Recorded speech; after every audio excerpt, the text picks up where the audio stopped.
Ganga versus मंगा। Magical phone. एक गांव में कांतम्मा नाम की औरत रहती थी। कांतम्मा को बहुत घमंड था। उसका कहा सबको मानना है, सब उसी को फॉलो करना चाहिए, ऐसे सोचते हुए हर किसी को बताती थी, लेकिन कोई भी उसकी बातों पर गौर नहीं करता। ऐसे दिन बीत रहे थे। एक दिन कांतम्मा रोड पर से जा रही थी। बगल में उसे दो औरतों का झगड़ा करना दिख गया। उनका झगड़ना देखकर, यहाँ कोई तो झगड़ा कर रहा है, जाकर उनके झगड़े को रोकते हैं। ऐसे बोलते हुए उनके पास जाकर, क्या है वनजा, छोटे बच्चे की तरह लड़ रही हो, क्या हुआ बताओ, मैं सुलझा दूंगी। अरे जाओ जाओ, बड़ी आई तुम बोलने वाली। तुम इस गांव की सरपंच बनी फिर रही हो क्या? कांतम्मा हो? अरे वैसे नहीं। क्या नहीं? तुम जाकर अपना काम देखो, जाओ। ऐसे बोलते ही कांतम्मा कुछ ना कहते हुए वहाँ से पीछे मुड़ जाती है। घर आकर हॉल में बैठकर, अरे ये गांव में तो कोई भी मेरी बात नहीं मान रहा। मुझे है कि इस गांव में सरपंच की तरह बनकर सबका भला करना है। मेरी इच्छा कैसे पूरी होगी? खस्तूरी, खस्तूरी। सासू माँ, मैं अर्जेंट काम से बाहर जा रही हूँ। माँ का एक्सीडेंट हुआ है, जाना है, जा रही हूँ। ऐसे बोलते ही जा रही थी कि कांतम्मा उसे अनसुना करते हुए, गांव में चलते चलते मेरे पैर दुख रहे हैं, थोड़ा वो झंडू बाम लगा कर जाओ। ऐसे कहती है। वो बात सुनकर कस्तूरी को बहुत गुस्सा आता है। क्या? वहाँ मेरी माँ हॉस्पिटल में है और आप पैर दर्द का बता रही हैं? आप इंसान ही है ना? छी! इसे बोलते ही वहाँ से गुस्से में चली जाती है। ये देखकर, अभी मैंने इससे क्या कहा जो इतना गुस्सा आया? पहले तो घर में ही मेरी बात कोई नहीं मानता, तो गांव में कौन सुनेगा? सब मेरी बात सुने, ऐसा कुछ करना पड़ेगा। इसलिए कुछ ना कुछ तो करना है। क्या करना चाहिए? ऐसे सोचते हुए भगवान के पास जाकर वो तस्वीर को ही देखकर, क्या है भगवान ये? बचपन से देखती आ रही हूँ, कोई भी मेरी बात नहीं मानता। मुझे इस गांव की सरपंच कब बनाओगे? बताओ भगवान। जो बोलूँ वो हो जाना चाहिए, जो कहूँ वही होना चाहिए, बस यही तो एक इच्छा है जो आपको इतने सालों से मानने के लिए कह रही हूँ। भी तो मेरी ये इच्छा पूरी कर दो भगवान।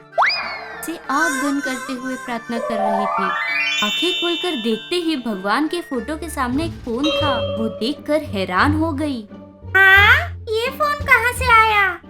इसके पहले तो कभी नहीं था। से बोलते हुए वो फोन लेकर देख रही थी। फोन के डिस्प्ले पर इस फोन से जिससे जो कहोगे वो मानेगा, ऐसे लिखा हुआ था। पढ़कर कांतम्मा हैरान हो जाती है। मतलब फोन से अब मैं अपने बेटे को फोन लगाऊंगी तो जो मैं कहूंगी वो मानेगा? देखते हैं, वो तो घर में ही है ना। से बोलते हुए फोन से उसके बेटे को फोन लगाकर, अरे कुमार, मुझे अर्जेंट ही 10,000 रुपये चाहिए तो। हाँ माँ, अभी देता हूँ। ऐसे बोलकर कांतम्मा को 10,000 रुपये देता है। जो उसने कहा वो हुआ। ये देखकर कांतम्मा हैरान रह जाती है। मतलब उस भगवान ने मेरी ये इच्छा पूरी कर दी। मैं जो कहूंगी होगा। आप देख लेना, पूरे गांव को अब लाइन में लाऊंगी। ऐसे जोर जोर से हंस रही थी। सुबह फोन हाथ में लेकर हॉल में बैठकर, हाँ, इतने दिनों से कोई भी मेरी बात नहीं मान रहा था, अब एक की खैर नहीं। ऐसे बोलते हुए वो फोन लेकर रोड पर आती है। रोड पर फिर से वनजा का किसी से झगड़ा हो रहा था। वो देखकर, क्या हुआ जब बताने को कहा?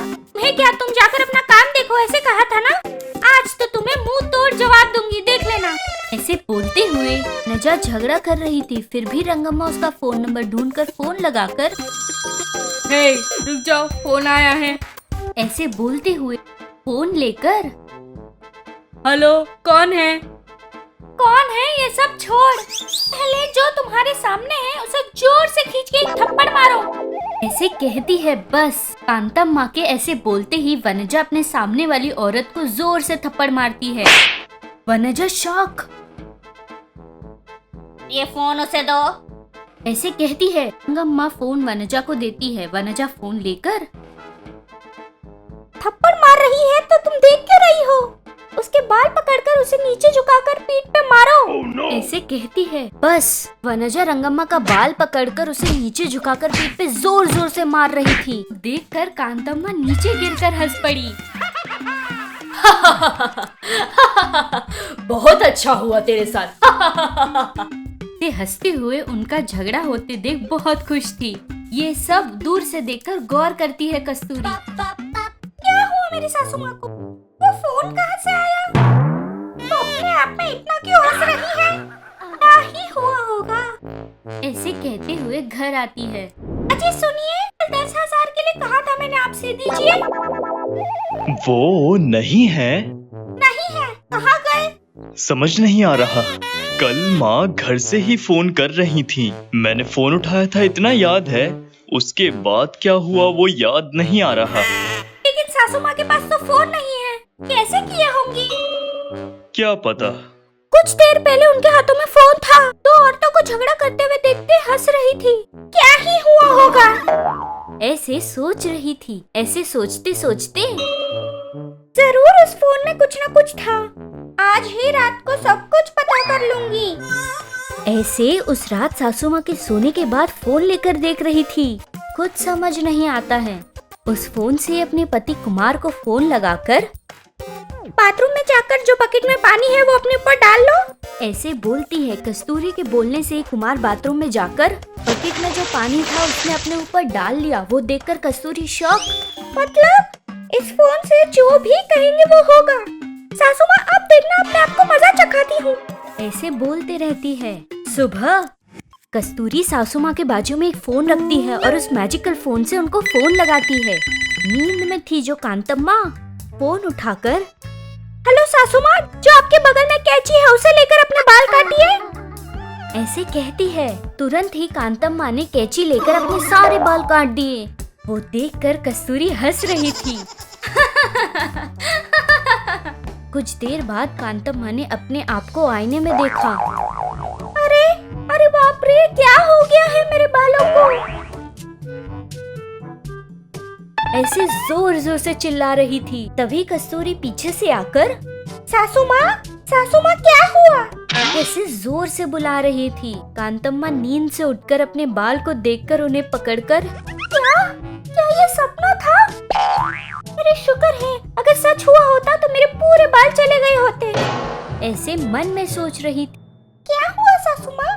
कुछ नहीं हुआ, तुम जाओ। ऐसे अपने बहू को भेजकर, ये सरपंच की तरफ बोझ मुझे नहीं चाहिए, जितना रहना चाहिए उतना ही रहते हैं, ऐसे बोलते हुए फिर उस दिन से किसी को कुछ ना बोलकर सबके साथ मिलजुल कर रहती थी। गंगा वर्सेस मंगा। मैजिकल कंघी। गंगा और मंगा दोनों हॉल में बैठे हुए थे। सासू माँ, कॉफी पियोगी? नहीं। थोड़ी देर रुककर मंगा फिर बोली, सासू माँ, चाय पियोगी? नहीं। उसने फिर से कहा। थोड़ी देर रुककर मंगा फिर बोली, सासू माँ, बूस्ट पियोगी? उसने फिर से कहा। तो गंगा ने कहा, मुझे बूस्ट वूस्ट कुछ नहीं चाहिए, तू ये बता तुझे क्या चाहिए?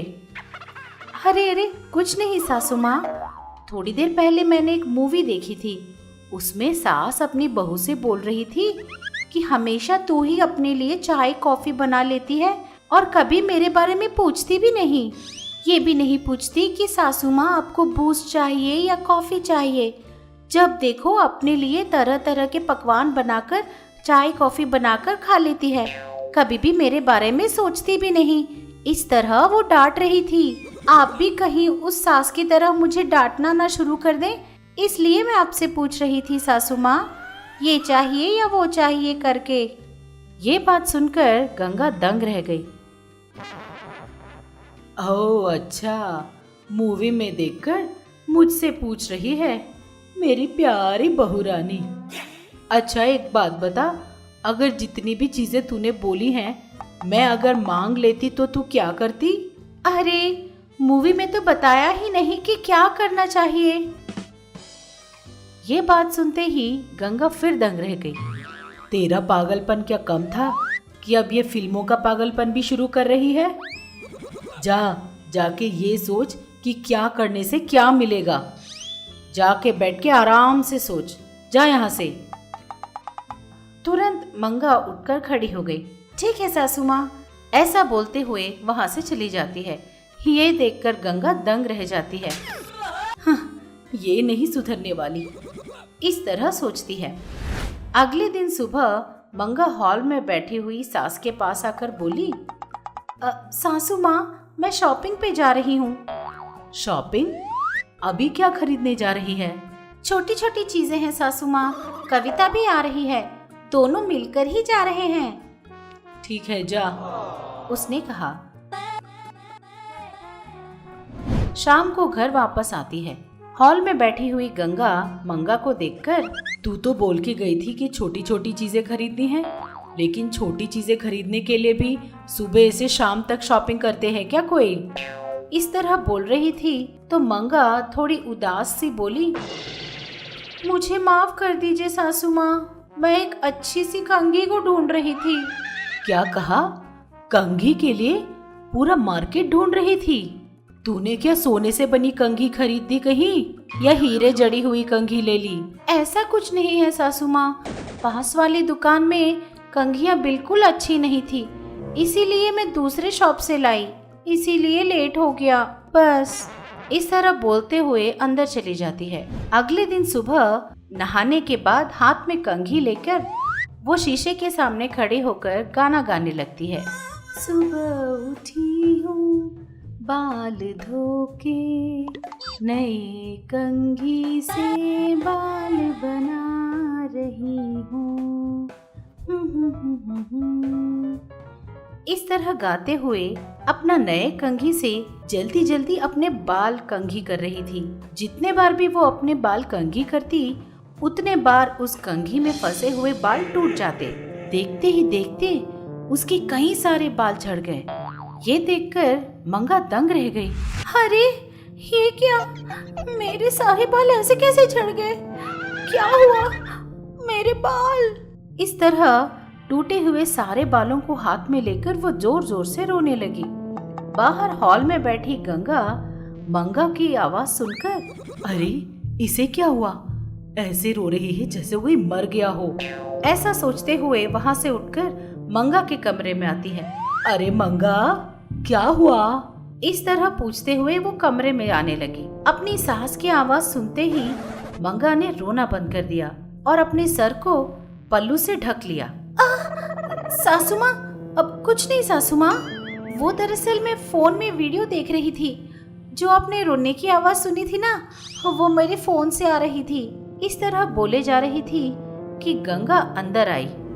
अच्छा? इस तरह अंदर आकर उसने देखा कि मंगा ने अपना सर पल्लू से ढक लिया है और ये देखकर वो दंग रह जाती है।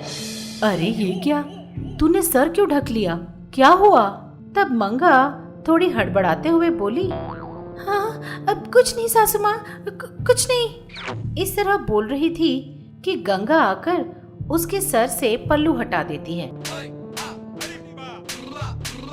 ये देखकर गंगा दंग रह जाती है। अपनी बहू को इस तरह आधा टकला देखकर गंगा अपनी हंसी को रोकते हुए बोलती है,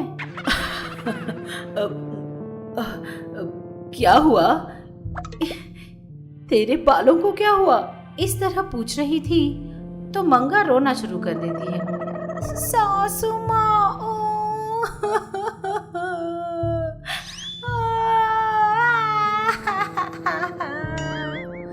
इस तरह वो जोर जोर से रोने लगती है तो गंगा एकाएक बोलती है, अरे चुप, रोना बंद कर और ये बता कि हुआ क्या है।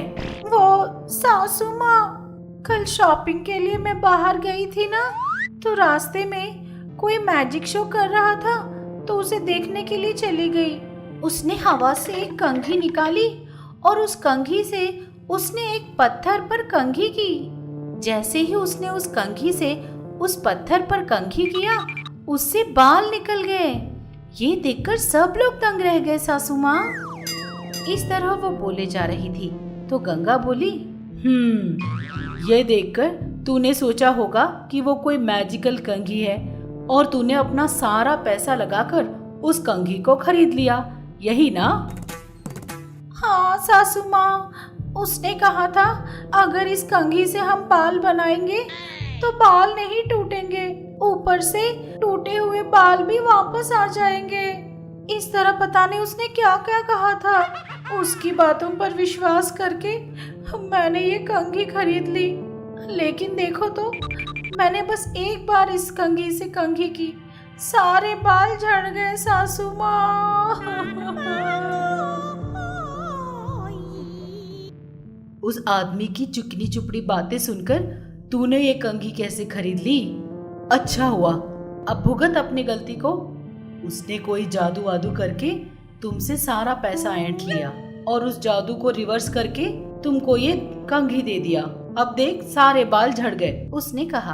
अपनी सास की बात सुनकर मंगा और जोर से रोने लगी।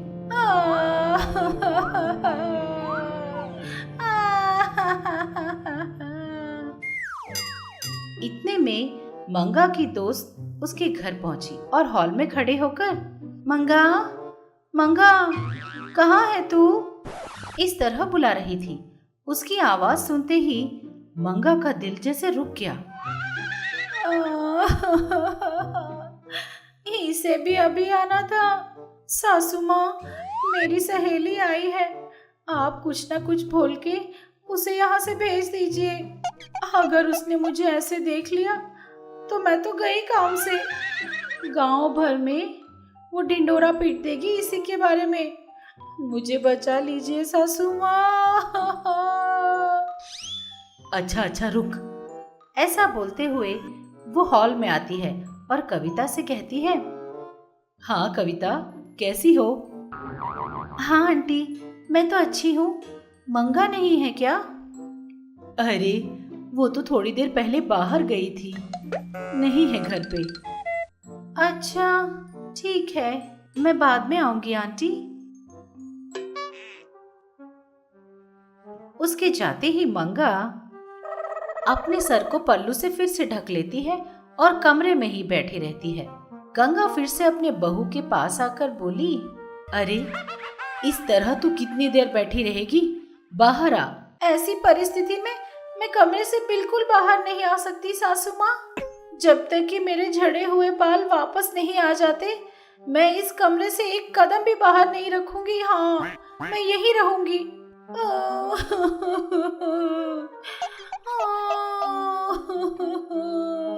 इस तरह वो रोने लगी। अच्छा, अगर बाल वापस नहीं आए तो? उसने कहा। ये बात सुनकर मंगा दंग रह गई। सासू माँ, मैं आपकी हर बात मानूंगी, कुछ भी कीजिए, किसी भी तरह मेरे बाल वापस उगा दीजिए। मैं आपके पैर पड़ती हूँ सासू माँ। इस तरह रोने लगी। अपनी बहू को रोता देखकर गंगा, ठीक है, मैं तुझे दूसरा कंघी दूंगी। हाँ, कहीं उस कंघी से बचे कुछ बाल भी ना झड़ जाए सासू माँ। अरे डर मत, इस कंघी से तेरे सारे बाल वापस आ जाएंगे। उसने कहा। ये बात सुनते ही मंगा हंसते हुए बोली, अच्छा तो जल्दी जल्दी दीजिए ना सासू माँ वो कंघी, मैं आपके पैर पड़ती हूँ। गंगा अपने कमरे में जाकर एक कंघी लाकर अपनी बहू को देती है। मंगा उस कंघी को लेकर अपने बालों को 2 बार कंघी करती है। कंघी के सर पर लगते ही उसके बाल वापस आ जाते हैं और ये देखकर मंगा बहुत खुश होती है। बहुत बहुत शुक्रिया सासू माँ, बहुत बहुत शुक्रिया।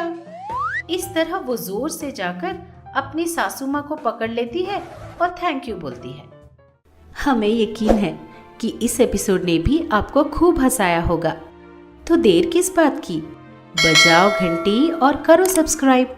आप गंगा के फैन हो या मंगा के, ये जरूर बताना। ऐसे और मजेदार वीडियोस के लिए देखते रहिए चाचा टीवी।